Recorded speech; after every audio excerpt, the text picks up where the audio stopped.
नमस्कार दर्शक बंधु पूर्व पक्ष प्रस्तुत देश दर्पण को आपण मानू मु परशुराम दास स्वागत करुछि।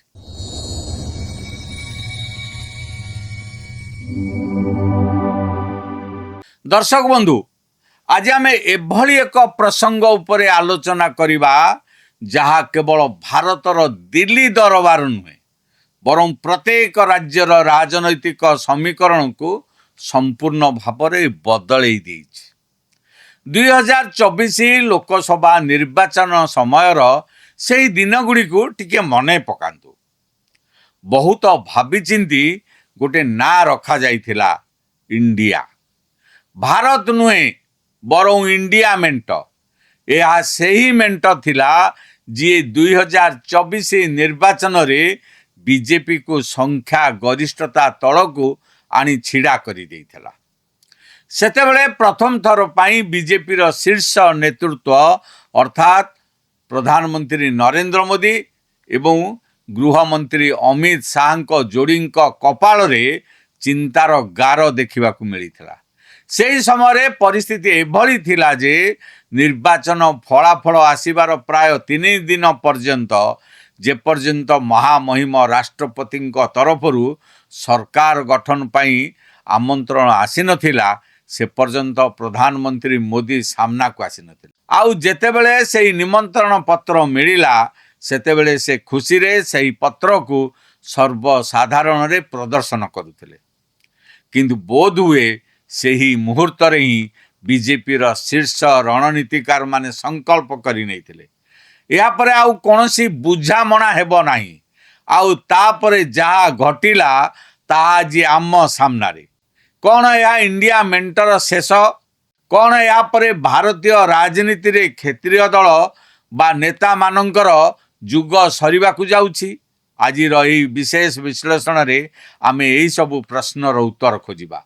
आपण माने देखुतांतु देश दर्पण। मोर आपण मान को अनुरोध आम चैनल को लाइक करंतु, सब्सक्राइब करंतु आ बंधु मानक सहित अधिक रु अधिक शेयर करंतु। दर्शक बंधु आसंतु नजर पकेइबा गत किछि मासर राजनैतिक घटनावली उपरे। सर्वप्रथमे महाराष्ट्र राजनैतिक दुर्ग भुशुड़ी पड़ा जेउठी शिवसेना एवं एनसीपी गत लोकसभा निर्वाचन रे बड़ सफलता पाइथिले सेमाने विधानसभा निर्वाचन आसु आसु संपूर्ण भावे कोण ठेसा होई गले। मात्र किछि मास तले लोकसभा रे जो माने बाजीमात करथिले बा विजय लाभ करथिले विधानसभा रे सेमानक आसन संख्या आश्चर्यजनक भावे ह्रास पाइला। विरोधी मेंट को सेठारे गोटे बड़ पराजयर सामना करने को पड़ा। तापरे आसिला हरियाणार पाली। कांग्रेस सेठारे निजर विजय ने संपूर्ण सुनिश्चित थिला किंतु फलाफल आसिला बेलकू सेठारे मध्य कांग्रेस हाथ को किछि मिलला नहीं। एतिकिरे एही विजय अभियान अटकी नथिला। बीजेपी रो परवर्ती पाद पड़ा देशर राजधानी दिल्ली आड़क। दिल्ली रे अरविंद केजरीवाल आम आदमी पार्टी को शोचनीय पराजयर सामना करिया पड़ा। या परे एही राजनैतिक झड़ बिहार आड़क मुहाइला। बिहार युव नेता तेजस्वी यादव जे निजको बिहार राजनीतिर भविष्यत बोली दाबी करुथिले से बीजेपी रणनीति सामने केउठी हेले तिष्ठि पारिले नहीं। फलस्वरूप से एक ऐतिहासिक पराजय सह निज जीवनर सबुठारु सर्वनिम्न आसन संख्यार सीमित हो गले। सर्वनिम्न विजय नुहे बरं सर्वनिम्न स्तर पराजय। यार अर्थ हेउची पराजयर मध्य एक सीमा थाए जहाँ बिहार रे तेजस्वी यादव फलाफल स्पष्ट जना पड़ा। समग्र देश में मात्र 2 जन मुख्यमंत्री थिले जो माने यह भावी चली जे सेमानक दुर्ग संपूर्ण सुरक्षित सेमानक साम्राज्य उपरे केबे भी कौनसी आँच आसीब नहीं। से 2टी राज्य थिला पश्चिम बंग एवं तमिलनाडु। किंतु वर्तमान परिस्थिति को देखंतु। पश्चिम बंगरे ममता बनर्जी निजे निर्वाचन हारिगले। तमिलनाडु रे एमके स्टालिन मध्य निजे पराजित हेले। यार अर्थ केवल सेमानक दल निर्वाचन हारिला ता नुहे बरं दलर सर्वोच्च नेता माने निजे विधायक हेबा भली स्थिति रे मध्य रहिले नाही। एभली परिस्थिति रे प्रश्न उठुची एबे बाकी रहिला कौन? इंडिया मेंट एबे केउठी अछि? ବାସ୍ତବ ରେ ଆଜିର ସମୟରେ ଏହି ମେଣ୍ଟର ଅସ୍ତିତ୍ୱ ପ୍ରାୟ ବିପନ୍ନ ହୋଇପଡ଼ିଛି। ରାଜ୍ୟ ରାଜନୀତିରେ ବର୍ଷ ବର୍ଷ ଧରି ରାଜ କରୁଥିବା କ୍ଷତ୍ରିୟ ନେତାମାନଙ୍କର ଯୁଗ ଏବେ ଶେଷ ହେବାକୁ ଯାଉଛି। ଯେଉଁ କ୍ଷତ୍ରିୟ ନେତାମାନେ ଭାବୁଥିଲେ ଯେ ସେମାନେ ନିଜ ନିଜ ରାଜ୍ୟରେ ଏକ ନିର୍ଦ୍ଦିଷ୍ଟ ଭୋଟ ବ୍ୟାଙ୍କକୁ ନିଜ ପକେଟରେ ରଖିଛନ୍ତି ଏବଂ ସେହି ଭୋଟ ବ୍ୟାଙ୍କ ବଳରେ କେନ୍ଦ୍ର ସରକାରରେ ନିଜର ଭାଗିଦାରୀ ସୁନିଶ୍ଚିତ କରିବେ, ସେମାନଙ୍କର ସେହି ଭ୍ରମ ଆଜି ଭାଙ୍ଗି ଯାଇଛି। ଆଉ ଏହାପରେ ବିଜେପିର ପରବର୍ତ୍ତୀ ଟାର୍ଗେଟ ବା ଲକ୍ଷ୍ୟ ହେଉଛି ଉତ୍ତରପ୍ରଦେଶ। ଉତ୍ତରପ୍ରଦେଶରେ ଅଖିଳେଶ ଯାଦବ ମଧ୍ୟ ଜଣେ ଶକ୍ତିଶାଳୀ କ୍ଷତ୍ରିୟ ନେତା ଭାବେ ପରିଚିତ। ଇଣ୍ଡିଆ ମେଣ୍ଟରେ ତାଙ୍କର ଭୂମିକା ମଧ୍ୟ ବେଶ ବଡ଼ ଥିଲା। 2024ରେ ସେ ତୃତୀୟ ବଡ଼ ରାଜନୈତିକ ଦଳ ଭାବେ ଉଭା ହୋଇ ସଂସଦରେ ପହଞ୍ଚିଥିଲେ। କିନ୍ତୁ ପ୍ରଶ୍ନ ଉଠୁଛି, 2027 ବିଧାନସଭା ନିର୍ବାଚନରେ କ'ଣ ଉତ୍ତରପ୍ରଦେଶରେ ସମାଜବାଦୀ ପାର୍ଟିର ଦୁର୍ଗ ମଧ୍ୟ ସେହିଭଳି ସୁରକ୍ଷିତ ରହିବ? କ'ଣ ଏହି କିଲ୍ଲା ମଧ୍ୟ ଭୁଷୁଡ଼ି ପଡ଼ିବ କି?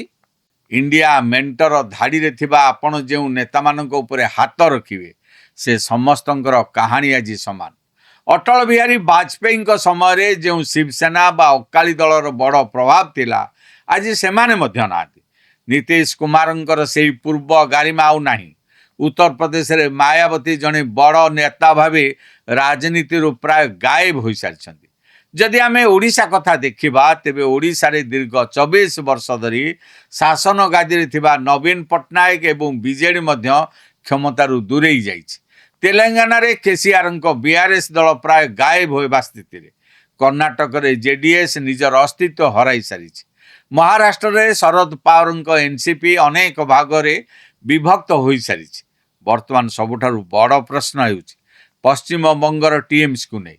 କ'ଣ ମମତା ବାନାର୍ଜୀଙ୍କ ଟିଏମ୍ସି ମଧ୍ୟ ଆଗାମୀ ଦିନରେ ଖଣ୍ଡ ବିଖଣ୍ଡିତ ହୋଇଯିବ? କ'ଣ ତାମିଲନାଡୁରେ ଡିଏମ୍କେର ଭବିଷ୍ୟତ ମଧ୍ୟ ଏଭଳି ହେବ? ଏହିସବୁ ଉଦାହରଣକୁ ଦେଖିଲେ ମନରେ ବାରମ୍ବାର ଗୋଟିଏ ପ୍ରଶ୍ନ ଆସୁଛି, ଦେଶରେ କ'ଣ ଆଞ୍ଚଳିକ ଦଳ ଓ କ୍ଷତ୍ରିୟ ନେତାମାନଙ୍କର ଯୁଗ ସମ୍ପୂର୍ଣ୍ଣ ଭାବେ ଶେଷ ହେବାକୁ ଯାଉଛି କି? କିନ୍ତୁ ଏହି କ୍ଷତ୍ରିୟ ନେତାମାନଙ୍କ ପତନ ମଧ୍ୟରେ ଭାରତୀୟ ରାଜନୀତିରେ ଏକ ନୂଆ ନେତାଙ୍କର ଆଗମନ ହୋଇଛି। ସିଲଭର ସ୍କ୍ରିନ୍ ବା ସିନେମା ପରଦାରୁ ସିଧାସଳଖ ରାଜନୀତି ମଇଦାନକୁ ଓହ୍ଲାଇ ପ୍ରଥମ ଝଟକାରେ ହିଁ ସେ ବଡ଼ ବିଜୟ ହାସଲ କରିଛନ୍ତି। ଆଉ ସେହି ନେତା ଜଣକ ସମଗ୍ର ଦେଶକୁ ଏକ ନୂଆ ବାର୍ତ୍ତା ଦେଇଛନ୍ତି। ସେହି ନେତା ଜଣକ ହେଲେ ତାମିଲନାଡୁର ପ୍ରିୟ ଅଭିନେତା ଜୋସେଫ ସି ବିଜୟ। ତାଙ୍କ ଦଳ ହେଉଛି ଟିଭିକେ। ଏହି ଦେଶ ଏବେ ପାରମ୍ପରିକ ରାଜନୀତିରୁ ମୁକ୍ତି ଚାହୁଁଛି। ଯେଉଁ ରାଜନୀତି ଜାତି ଏବଂ ଧର୍ମ ଉପରେ ଆଧାରିତ, ଲୋକମାନେ ତାଠାରୁ ଦୂରେଇ ଏକ ନୂଆ ବିକଳ୍ପ ଖୋଜୁଛନ୍ତି। ବିଜୟଙ୍କର ଏହି ସଫଳତା ପଛର କାହାଣୀ ରଣନୀତି ଠିକ୍ ସେହିପରି ଥିଲା। ଏହା କାହାର ଯୋଜନା ଥିଲା, ତାହା କାହାକୁ ଅଛୁପା ନାହିଁ। ପ୍ରଶାନ୍ତ କିଶୋରଙ୍କ ଭଳି ବଡ଼ ରଣନୀତିକାର ଏହି ସଫଳତା ପଛରେ ଥିଲେ ବୋଲି କୁହାଯାଉଛି। ବିଜୟଙ୍କ ଦଳ ନିର୍ବାଚନ ଜିତିବା ପରେ କଂଗ୍ରେସ ନେତା ରାହୁଲ ଗାନ୍ଧୀ ନିଜେ ଫୋନ୍ କରି ତାଙ୍କୁ ଶୁଭେଚ୍ଛା ଜଣାଇଥିଲେ।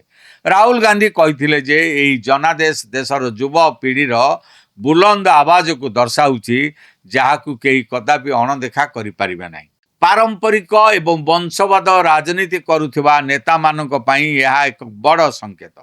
ବିଜୟଙ୍କର ନା କୌଣସି ବଡ଼ ଆନ୍ଦୋଳନ ଥିଲା, ନା ଥିଲା କୌଣସି ଦୀର୍ଘ ଦିନର ସଂଘର୍ଷ। ତଥାପି ପ୍ରଥମ ନିର୍ବାଚନରେ ହିଁ ତାମିଲନାଡୁର ଜନସାଧାରଣ ତାଙ୍କୁ ମୁଖ୍ୟମନ୍ତ୍ରୀ ଆସନ ଆଡ଼କୁ ଅଗ୍ରସର କରାଇ ଦେଇଛନ୍ତି। 2 ଫେବୃଆରୀ 2024ରେ ଗଠିତ ହୋଇଥିବା ଏହି ଦଳ ଆଜି ଆମ୍ବେଦକର, ପେରିୟାର ଏବଂ କାମରାଜଙ୍କ ଆଦର୍ଶରେ ଦୁର୍ନୀତି ବିରୋଧରେ ଲଢ଼େଇ କରି ଏକ ବଡ଼ ଶକ୍ତି ଭାବେ ଉଭା ହୋଇଛି। ଏବେ ଆସନ୍ତୁ ଆଲୋଚନା କରିବା ପ୍ରଧାନମନ୍ତ୍ରୀ ନରେନ୍ଦ୍ର ମୋଦିଙ୍କ ବିଷୟରେ। ନିର୍ବାଚନୀ ବିଜୟ ପରେ ଦିଲ୍ଲୀରେ ଥିବା ବିଜେପି ମୁଖ୍ୟାଳୟରୁ ପ୍ରଧାନମନ୍ତ୍ରୀ ନରେନ୍ଦ୍ର ମୋଦି ଏକ ବଡ଼ ବାର୍ତ୍ତା ଦେଇଛନ୍ତି। ସେ ଦେଶର ନିର୍ବାଚନ କମିଶନ, ନିର୍ବାଚନ ପ୍ରକ୍ରିୟାରେ ଜଡ଼ିତ ସମସ୍ତ କର୍ମଚାରୀ ଏବଂ ବିଶେଷ କରି ସୁରକ୍ଷା ବଳକୁ ଭୂୟସୀ ପ୍ରଶଂସା କରିଛନ୍ତି। ସେ କହିଛନ୍ତି, ଭାରତର ଗଣତନ୍ତ୍ରର ଗାରିମାକୁ ବଜାୟ ରଖିବାରେ ଆପଣମାନଙ୍କର ଅବଦାନକୁ ଇତିହାସ ସବୁବେଳେ ମନେ ରଖିବ। ପ୍ରଧାନମନ୍ତ୍ରୀ ମୋଦିଙ୍କର ଏହି ଗୋଟିଏ ବଡ଼ ବିଶେଷତ୍ୱ ରହିଛି। ସେ ସୀମାରେ ଥିବା ସୈନିକଙ୍କ ଗହଣରେ ଥାନ୍ତୁ, କୌଣସି ରାଜନୈତିକ ରାଲିରେ ଥାନ୍ତୁ କିମ୍ବା ନିର୍ବାଚନ ବିଜୟ ପରେ ଦେଶବାସୀଙ୍କୁ ସମ୍ବୋଧିତ କରୁଥାନ୍ତୁ, ସେ ନିଜର ପ୍ରତ୍ୟେକ ବକ୍ତବ୍ୟକୁ ଜାତୀୟତା ଏବଂ ଗଣତାନ୍ତ୍ରିକ ମୂଲ୍ୟବୋଧ ସହ ଏଭଳି ଭାବେ ଯୋଡ଼ି ଦିଅନ୍ତି, ଯାହାଦ୍ୱାରା ବିଜେପିର ବିଜୟ ସମଗ୍ର ଦେଶର ବିଜୟ ଭଳି ପ୍ରତୀତ ହୁଏ। ଅନ୍ୟପଟେ ବିରୋଧୀ ଦଳର ପରାଜୟକୁ ସେ କେବଳ କ୍ଷମତା ହରାଇବାର ଏକ ଅପରାଧିକ ପରିଣାମ ଭାବେ ଦର୍ଶାଇବାରେ ସଫଳ ହୁଅନ୍ତି। ସେ ସଫା ସଫା କୁହନ୍ତି, ଆମେ ଜିତି ନାହୁଁ, ବରଂ ଦେଶର ଜନତା ଜିତିଛନ୍ତି। କିନ୍ତୁ ଏହି ସମସ୍ତ ପରିସ୍ଥିତି ମଧ୍ୟରେ ପଶ୍ଚିମବଙ୍ଗର ମୁଖ୍ୟମନ୍ତ୍ରୀ ମମତା ବାନାର୍ଜୀ ସମ୍ପୂର୍ଣ୍ଣ ଏକାକୀ ଛିଡ଼ା ହୋଇ ବିଜେପି ସରକାର ଏବଂ ନିର୍ବାଚନ କମିଶନଙ୍କ ଉପରେ ଏକ ଗୁରୁତର ଅଭିଯୋଗ ଆଣିଛନ୍ତି। ମମତା ବାନାର୍ଜୀଙ୍କ ଅଭିଯୋଗ ହେଉଛି ବିଜେପି ନିର୍ବାଚନରେ ପ୍ରାୟ 100ରୁ ଅଧିକ ଆସନ ଲୁଟ୍ କରିଛି। ସେ ଏନେଇ ସେଠାକାର ମୁଖ୍ୟ ନିର୍ବାଚନ ଅଧିକାରୀ ମନୋଜ ଅଗ୍ରୱାଲଙ୍କ ନିକଟରେ ଅଭିଯୋଗ ମଧ୍ୟ କରିଥିଲେ, କିନ୍ତୁ କୌଣସି କାର୍ଯ୍ୟାନୁଷ୍ଠାନ ଗ୍ରହଣ କଲା ନାହିଁ। ମମତା ବାନାର୍ଜୀଙ୍କ କହିବା କଥା ହେଉଛି, କ'ଣ ଆପଣମାନଙ୍କୁ ଲାଗୁଛି ଏହା ଏକ ପ୍ରକୃତ ବିଜୟ? ଏହା ଏକ ସମ୍ପୂର୍ଣ୍ଣ ଅନୈତିକ ବିଜୟ। ନିର୍ବାଚନ କମିଶନ, କେନ୍ଦ୍ରୀୟ ସୁରକ୍ଷା ବଳ, ପ୍ରଧାନମନ୍ତ୍ରୀ, ଗୃହମନ୍ତ୍ରୀ ମିଶି ଯାହା ବି କରିଛନ୍ତି ତାହା ସମ୍ପୂର୍ଣ୍ଣ ବେଆଇନ। ଏହା କେବଳ ଭୋଟ ଲୁଟ୍। ସେ ଏହା ମଧ୍ୟ ଚେତାବନୀ ଦେଇଛନ୍ତି ଯେ ସେମାନେ ପୁଣି ଥରେ ଶକ୍ତିଶାଳୀ ଭାବେ ପ୍ରତ୍ୟାବର୍ତ୍ତନ କରିବେ। ମମତା ବାନାର୍ଜୀ ଯାହା ବି କୁହନ୍ତୁ ନା କାହିଁକି, ଭାରତୀୟ ଗଣତନ୍ତ୍ରରେ ନିର୍ବାଚନକୁ ଏକ ମହୋତ୍ସବ ଭାବେ ଦେଖାଯାଏ। ଭାରତ ବିଶ୍ୱର ସବୁଠାରୁ ବଡ଼ ଗଣତାନ୍ତ୍ରିକ ଦେଶ, କିନ୍ତୁ ଆଜିର ସମୟରେ ଗଣତନ୍ତ୍ରର ସଂଜ୍ଞା କେବଳ ନିର୍ବାଚନ ଜିତିବା ହାରିବା ମଧ୍ୟରେ ସୀମିତ ହୋଇଯାଇଛି କି? ଜଣେ ସାଧାରଣ ନାଗରିକର ଆୟ, ନିଯୁକ୍ତି, ଶିକ୍ଷା ଏବଂ ସ୍ୱାସ୍ଥ୍ୟସେବା କ'ଣ ଏହି ଗଣତନ୍ତ୍ରର ପରିସରଭୁକ୍ତ ନୁହେଁ କି? ବିରୋଧୀ ଦଳ ବାରମ୍ବାର ଇଭିଏମ୍ ଉପରେ ପ୍ରଶ୍ନ ଉଠାଉଛି, ସୁପ୍ରିମକୋର୍ଟ ଯାଉଛି, କିନ୍ତୁ ଶେଷରେ ସେହି ନିର୍ବାଚନ ମଇଦାନକୁ ଓହ୍ଲାଇ ନିଜର ପରାଜୟର ସ୍ୱୀକାର କରୁଛି। ଏହାର ଅର୍ଥ ହେଉଛି ନିର୍ବାଚନରେ ଭାଗ ନେଇ ବିରୋଧୀ ଦଳ ନିଜେ ହିଁ ସେହି ବ୍ୟବସ୍ଥାକୁ ବୈଧତା ପ୍ରଦାନ କରୁଛି। ବର୍ତ୍ତମାନ ସବୁଠାରୁ ବଡ଼ ସତ୍ୟ ହେଉଛି, ଗତ 15ରୁ 20 ବର୍ଷର କ୍ଷତ୍ରିୟ ଶାସନ କାଳକୁ ଯଦି ଆମେ ଦେଖିବା, ତେବେ ପଶ୍ଚିମବଙ୍ଗରେ ମମତା ବାନାର୍ଜୀ, ବିହାରରେ ନୀତିଶ କୁମାର, ମଧ୍ୟପ୍ରଦେଶରେ ଶିବରାଜ ସିଂ ଚୌହାନ ସେମାନେ ନିଜ ନିଜ ରାଜ୍ୟକୁ କ'ଣ ଦେଇଛନ୍ତି ତାହା ଜନସାଧାରଣ ଭଲ ଭାବେ ଜାଣିଛନ୍ତି। ଅନ୍ୟପଟେ ବିଜେପି ଏବେ ନୂଆ ନୂଆ ଚେହେରା ସହ ପ୍ରତ୍ୟେକ ରାଜ୍ୟରେ ଏଭଳି ପ୍ରୟୋଗ କରୁଛି ଯେଉଁଠି ରାଜ୍ୟର ମୁଖ୍ୟମନ୍ତ୍ରୀମାନଙ୍କୁ କେନ୍ଦ୍ରୀୟ ନେତୃତ୍ୱ ବା ଦିଲ୍ଲୀର ଇସାରାରେ ଚାଲିବାକୁ ପଡ଼ୁଛି। ତେବେ କ'ଣ ଏହି ଦେଶ ଏବେ ଏକ ନୂଆ ରାଜନୈତିକ ଦିଗ ଆଡ଼କୁ ଗତି କରୁଛି କି? ଯେଉଁଠି କେବଳ ଦୁଇଟି ଶକ୍ତି ରହିବେ, ଗୋଟିଏ ପଟେ ପ୍ରଧାନମନ୍ତ୍ରୀ ନରେନ୍ଦ୍ର ମୋଦି ଏବଂ ବିଜେପି, ଆଉ ଅନ୍ୟପଟେ ବିରୋଧୀ ନେତା ରାହୁଲ ଗାନ୍ଧୀ ଏବଂ କଂଗ୍ରେସ। କ'ଣ କ୍ଷତ୍ରିୟ ଦଳଗୁଡ଼ିକର ଅସ୍ତିତ୍ୱ ସମ୍ପୂର୍ଣ୍ଣ ଭାବେ ଲିଭିଯିବ? କେରଳରେ ବାମପନ୍ଥୀ ଶାସନର ଅନ୍ତ ହେବା ଏବଂ କଂଗ୍ରେସର ଶକ୍ତି ବୃଦ୍ଧି ପାଇବା କ'ଣ ଏହି ଦ୍ୱିପାକ୍ଷିକ ରାଜନୀତିର ଏକ ବଡ଼ ସଂକେତ କି? ଏ ସମସ୍ତ ପ୍ରଶ୍ନର ଉତ୍ତର ଆଗାମୀ ଭବିଷ୍ୟତ ହିଁ ଦେବ। କିନ୍ତୁ ଆଜି ଦେଶର ସାଧାରଣ ନାଗରିକ ଏହି ନିର୍ବାଚନ ମହୋତ୍ସବ ମଧ୍ୟରେ ନିଜର ଭୋଟର ମୂଲ୍ୟ ଖୋଜୁଛି। ଆପଣଙ୍କୁ କ'ଣ ଲାଗୁଛି, ଇଣ୍ଡିଆ ମେଣ୍ଟର ଏହି ସ୍ଥିତି ପାଇଁ ଦାୟୀ କିଏ? କ'ଣ ସତରେ କ୍ଷତ୍ରିୟ ଦଳଗୁଡ଼ିକର ସମୟ ସରିଯାଇଛି? ଆପଣଙ୍କ ମତାମତ ଆମକୁ କମେଣ୍ଟ ବକ୍ସରେ ନିଶ୍ଚୟ ଜଣାନ୍ତୁ। ଭିଡ଼ିଓଟି ଭଲ ଲାଗିଥିଲେ ଲାଇକ୍ କରନ୍ତୁ, ବନ୍ଧୁମାନଙ୍କ ସହ ଅଧିକରୁ ଅଧିକ ସେୟାର କରନ୍ତୁ। ଆମ ଚ୍ୟାନେଲ ପୂର୍ବପକ୍ଷ ପ୍ରସ୍ତୁତ ବିଶ୍ୱ ଚକ୍ରବ୍ୟୁହ, ଦେଶ ଦର୍ପଣ ଓ ମଇଦାନକୁ ସବସ୍କ୍ରାଇବ୍ କରିବା ପାଇଁ ଭୁଲନ୍ତୁ ନାହିଁ। ରହୁଛି, ନମସ୍କାର। ମନ କହୁଛି କିଛି ନୂଆ କରିବା ପାଇଁ, ହେଲେ ପାଖରେ ସମ୍ବଳ ନାହିଁ। ତେବେ ବ୍ୟସ୍ତ ହୁଅନ୍ତୁ ନାହିଁ, ମଧୁଲିକା ଏଣ୍ଟରପ୍ରାଇଜେସ୍ ଏବେ ବୁଝିବ ଆପଣଙ୍କ ମନ କଥା। କ୍ଷୁଦ୍ର ଶିଳ୍ପ ଠାରୁ ନେଇ ମଧ୍ୟମ ଶିଳ୍ପ ପାଇଁ ସୁଲଭ ମୂଲ୍ୟରେ ଯୋଗାଇ ଦେବ ସମସ୍ତ ପ୍ରକାର ମେସିନ ଓ ର ମ୍ୟାଟେରିଆଲ, ଯାହାକୁ ନେଇ ଆପଣ ସହଜରେ ଆରମ୍ଭ କରିପାରିବେ ନୂଆ ଏକ ବ୍ୟବସାୟ। ଅଧିକ ଜାଣିବା ପାଇଁ ଆଜି ହିଁ କଲ୍ କରନ୍ତୁ।